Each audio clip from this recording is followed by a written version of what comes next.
Hello കൂട്ടുകാരെ. അപ്പോൾ ഇന്ന് ഞങ്ങൾക്ക് വൈകുന്നേരത്തേക്ക് കൂട്ടാത്തിന് കൊണ്ടുവന്നതാണ് കേട്ടോ ഇത്. ഇതിനെ സീഡി മുള്ളൻ എന്നാണ് പറയണത്. ഇത് കണ്ടില്ലേ, ഇത് ഇപ്പം ഞാൻ മുറിച്ചിട്ടിരിക്കുന്നതാണ്.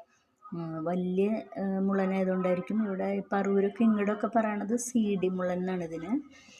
പക്ഷെ ഞങ്ങൾ കൊടുങ്ങല്ലൂരൊക്കെ പറയുക ഇതിനെ പറമുള്ളൻ എന്ന് പറയും. അപ്പോൾ രണ്ട് സ്ഥലത്തും രണ്ട് പേരാണ്. സീഡി മുള്ളൻ എന്ന് പറയണത് ചിലപ്പോൾ ഇതിൻ്റെ വലിപ്പം ഷേപ്പൊക്കെ വെച്ചിട്ടായിരിക്കണം. എന്തായാലും വലിയ പ്രത്യേകിച്ച് ടേസ്റ്റ് അത്ര ഭയങ്കര ടേസ്റ്റൊന്നുമല്ല.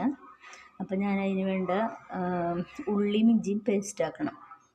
ഉള്ളി ഇഞ്ചിയും പേസ്റ്റ് ആക്കണമെങ്കിൽ കുറച്ച് കൂടുതൽ വേണം. ഇതിനിപ്പോൾ കുറച്ചേ ഉള്ളൂ. അപ്പം ഞാൻ അത് ചതച്ചിട്ട് അതിൻ്റെ നീര് പിഴിഞ്ഞെടുക്കാൻ പോവാണ്. അപ്പം നമ്മൾ ചതച്ച് പിഴിഞ്ഞ ഇഞ്ചിയും വെളുത്തുള്ളിയുടെയും നീരൊഴിക്കുകയാണ്. കണ്ടില്ലേ, ഈ നീരൊഴിച്ചാൽ മതി. കാരണം എന്ന് വെച്ചാൽ പേസ്റ്റ് ആക്കണമെങ്കിൽ നമുക്ക് കുറേ വെളുത്തുള്ളി ഇഞ്ചിയൊക്കെ വേണം മിക്സിയിൽ കറങ്ങണമെങ്കിൽ. അപ്പം ഞാനിപ്പോൾ തൽക്കാലം ചതച്ചിട്ട് അതിൻ്റെ നീര് പിഴിഞ്ഞൊഴിക്കണം. അപ്പോഴതിൻ്റെ ഫ്ലേവറൊക്കെ നമുക്ക് കിട്ടും കേട്ടോ. അതിന് ശേഷം നമുക്ക് ഉണക്കമുളക് പൊടി ഇടണം. പിന്നെ കുറച്ച് ചില്ലി മുളക് ഇടത്തിൽ കളറൊക്കെ കിട്ടാൻ വേണ്ടിയിട്ട്. പിന്നെ കുറച്ച് കുരുമുളക് പൊടി ചേർക്കാം. അപ്പോൾ എല്ലാത്തിൻ്റെയും കൂടെ മണമൊക്കെ ചെല്ലുമല്ലോ. ഇത്തിരി മഞ്ഞൾപ്പൊടി ചേർക്കാം. പിന്നെ ആവശ്യത്തിന് ഉപ്പും ചേർക്കാം.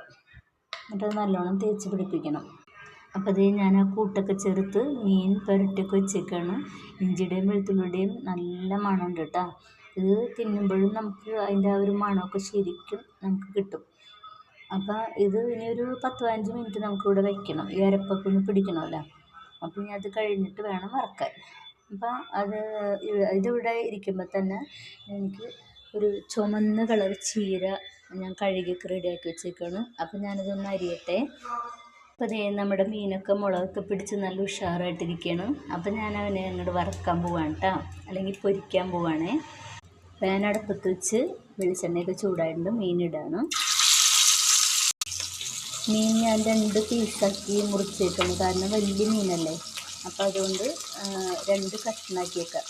അപ്പോൾ അത് ഒന്ന് മുരിഞ്ഞ് വരട്ടെ. അപ്പം നമ്മുടെ മീനിൻ്റെ വറുത്ത് കഴിഞ്ഞിട്ടുണ്ട് കേട്ടോ. കണ്ട, ഇതാണ്. അപ്പോൾ നമ്മുടെ സീഡി മുള്ളൻ വറുത്ത് കഴിഞ്ഞിട്ടുണ്ട്. വൈകുന്നേരത്തെ ഞങ്ങളുടെ കൂട്ടാൻ സാമ്പാർ കൂട്ടാനാണ് ഉച്ചയ്ക്ക് വെച്ചത്. പിന്നെ ചോറ്, പിന്നെ നമ്മുടെ മുള്ളൻ വറുത്തത്. അപ്പോൾ ഇതൊക്കെ കൂട്ടിയാണ് ഞങ്ങളുടെ ഭക്ഷണം. അപ്പോൾ അതിനിടയ്ക്ക് ഞാൻ എൻ്റെ ചീര അരിയലൂടെ കഴിഞ്ഞിട്ടുണ്ട് കേട്ടോ. ചുമന്ന ചീര വാങ്ങിയിട്ട് അത് അരിഞ്ഞ് കഴിഞ്ഞ് നാളത്തേക്കുള്ളതാണ്. അപ്പോൾ എല്ലാവർക്കും ഗുഡ് നൈറ്റ് മക്കളെ. നാളെ കാണാം കേട്ടോ.